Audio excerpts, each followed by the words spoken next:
Kokrajhar press ক্লাবৰ জৰিয়তে আমি অসম সান্তালী সাহিত্য সভাই এক বিবৃতি আয়োজন কৰিব বিচাৰিছোঁ। আজি যোৱাকালি 29 আগষ্ট 2024 তাৰিখত আমাৰ অসমৰ বিধানসভাৰ অধিৱেশনত আমাৰ অসমৰ মাননীয় ডক্টৰ হিমন্ত বিশ্ব শৰ্মা দেৱে যি সাঁওতালী ভাষাক লৈ ঘোষণা কৰিছে, ইয়াত দেখা গ'ল অসম সাঁওতালী সাহিত্য সভাই ইয়াত দেখিছে যে যি ভাষা প্ৰাথমিক বিদ্যালয়ত আৰু প্ৰাথমিক বিদ্যালয়ত ছাত্ৰ ছাত্ৰীৰ পাঠদানৰ সম্পৰ্কে আমাৰ সাঁওতালী ভাষা দি সাঁওতালী ভাষাৰ মাধ্যমেৰে শিক্ষা প্ৰদান কৰিব আৰু সেই সাঁওতালী মাধ্যমৰ পাঠদানৰ যিটো মাধ্যম এইটো আমি অসম সাঁওতালী সাহিত্য সভাই আদৰণি জনাইছে। কিন্তু ইয়াত ৭৫ বছৰৰ পৰা আমাৰ সাঁওতালী যিটো প্ৰাথমিক আৰু প্ৰাথমিক বিদ্যালয়ত যি পাঠদান চলি আছে, ইয়াৰ লিপিটো আমি ৰোমান সাদৃশ্য সাঁওতালী আখৰেৰে আমি পাঠদান কৰি আহিছোঁ। আৰু ইতিমধ্যে আমাৰ হাইস্কুলত ল'ৰা ছোৱালীবিলাকে সেই ৰোমান লিপিৰে পাঠদান কৰি আহিছে বা শিক্ষা লাভ কৰি আহিছে। আৰু ইয়াত আমাৰ ৰোমান লিপিৰে মেট্ৰিক পৰীক্ষা দি উত্তীৰ্ণ হৈ আহিছে। সেই গতিকে আমি আমাৰ যি অসমৰ মুখ্যমন্ত্ৰী দেৱে ঘোষণা কৰা কলচিকি লিপিটো আমি বিৰোধিতা কৰিছোঁ। আৰু আমি এই সংবাদ মাধ্যমৰ জৰিয়তে আমি হিমন্ত বিশ্ব শৰ্মা ডাঙৰীয়াক আমি ক'ব খুজিছোঁ যে অতি শীঘ্ৰে এই কলচিকি লিপিটো যেন প্ৰত্যাহাৰ কৰে আৰু আমাৰ অসম সাঁওতালী সাহিত্য সভাৰ লগত অতি শীঘ্ৰে যেন এটা বৈঠক আয়োজন কৰে, যিটো সংবাদ মাধ্যমেৰে আমি এই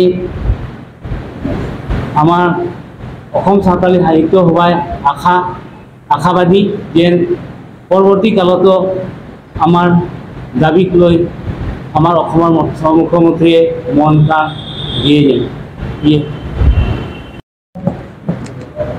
আয়োজন কৰা সংবাদমেলখনত উপস্থিত হোৱা আমাৰ মিডিয়া বন্ধুসকল, প্ৰথমতে আমি ধন্যবাদ জনাইছোঁ। আৰু আমি যোৱাকালি এখন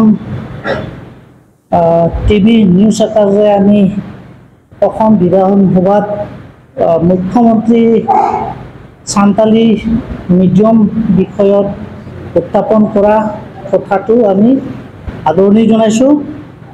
কিন্তু আমি আজিলৈকে গভৰ্ণমেণ্টে আমাক অসম সাহিত্য সভাৰ লগত কোনো কনচেণ্ট নোলোৱাকৈ তেওঁ নিজেববীয়াকৈ সিদ্ধান্ত লোৱাটো আমি দুখ প্ৰকাশ কৰিছোঁ।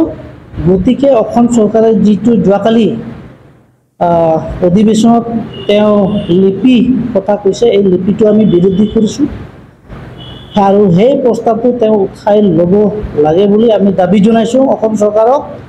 কাৰণ আমি অলৰেডি 2006 চনত অসম গভৰ্ণমেণ্টৰ পৰা এখন অৰ্ডাৰ লৈ আমি BTCত LP ছেকশ্যনত 2006ৰ পৰাই শিক্ষাদান কৰি আহিছে। টিচাৰবিলাকৰ প্ৰায় BTCৰ শিক্ষাদান কৰি থকা LP টিচাৰ হৈছে 279 জন আৰু ME ছেকশ্যনৰ শিক্ষক হৈছে 26 জন, হাইস্কুলৰ টিচাৰ হৈছে 44 জন।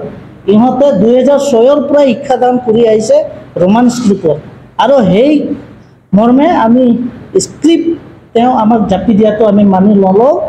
কাৰণ অলৰেডি আমাৰ BTC গভৰ্ণমেণ্টে ফাইনেন্সিয়েল এছিষ্টেঞ্চটো 2014ৰ পৰাই দি আছে, লগতে আমাৰ বুক পাব্লিছৰ ব্যৱস্থাটো আমাৰ BTC গভৰ্ণমেণ্টে কৰি দি থৈছে। আৰু প্ৰত্যেক বছৰে তেওঁ বুকটো পাব্লিছ কৰি আছে। 9-10ৰ কিতাপ অসম চৰকাৰে পাব্লিছ কৰি আছে আৰু আমি গভৰ্ণমেণ্টৰ অৰ্ডাৰ লৈহে আমি কাম কৰি আছোঁ। তাৰ উপৰিও হঠকাৰী সিদ্ধান্তটো আমি মানি ল'ব নোৱাৰোঁ।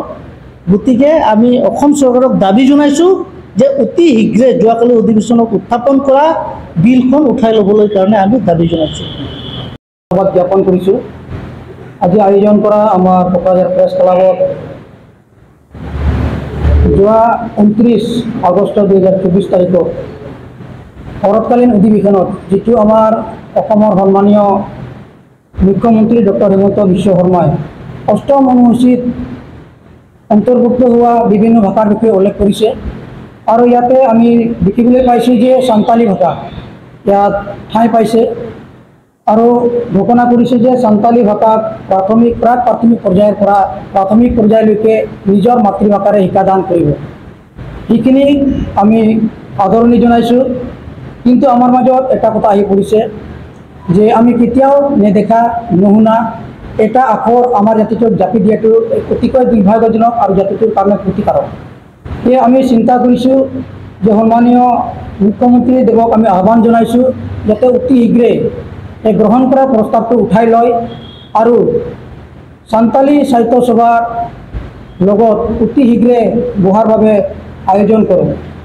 বিগত দশক বৰ্ষৰ পৰা বৰ্তমানলৈকে প্ৰাথমিক পৰ্যায় আৰু উচ্চ প্ৰাথমিক পৰ্যায়লৈকে ছাত্ৰ ছাত্ৰীসকলে সান্তালী অৰ্থাৎ ৰোমান সাদৃশ্য আখৰেৰে শিক্ষা গ্ৰহণ কৰি আহিছে আৰু বৰ্তমানলৈকে আমাৰ উচ্চ মাধ্যমিক বিদ্যালয়ত নৱম আৰু দশম শ্ৰেণীৰ ছাত্ৰ ছাত্ৰীসকলৰ বাবে অসম চৰকাৰে সান্তালী তথা ৰোমান সাদৃশ আখৰেৰে পাঠ্যপুথিসমূহ বৰ্তমানলৈকে যোগান ধৰি আহিছে।